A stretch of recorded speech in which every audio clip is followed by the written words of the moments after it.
Kb. Egy hete jött ki a Hermes Agent. Ez igazából forradalmi is lehet, mivel ők az OpenClaw koncepcióját tovább gondolták egy olyan réteggel, hogy az AI megtanulja, hogy mit csinált a múltban, ezeket eltárolja különböző skill fájlokban, és ezeket is elő tudja venni, valamint dinamikusan így magát is tudja tanítani, és ez ugyanúgy így eltárolja ezekben a fájlokban a tudását, viszont nézzük meg, hogy hogyan tudjuk felsztakolni, és hogy működik ez.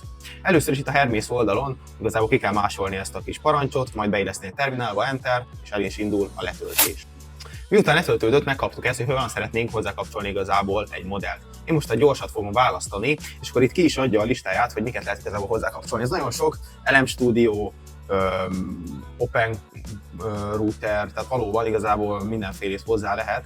Én most egy custom, egy direct API-t fogok hozzákapcsolni. Még azt el is ismerte, és igen, és hozzáadjuk ezt a V1-et, majd utána pedig akkor Autodetect-be megcsinálja, model name, legyen mondjuk a Yama 3.2, fel is telepítette magát, tehát beírjuk, hogy Hermes, és akkor el is indul nekünk szépen a kis Herméses terminálunk. És látjuk, hogy benne vagyunk, tudunk vele üzenni, és igazából tudjuk ugyanúgy használni, mint amit bárhogy használnánk. Most látjuk, hogy rosszul kapcsoltam be az API-t, de hogyha jól lenne bekapcsolva, akkor ugyanúgy szépen tudnánk használni.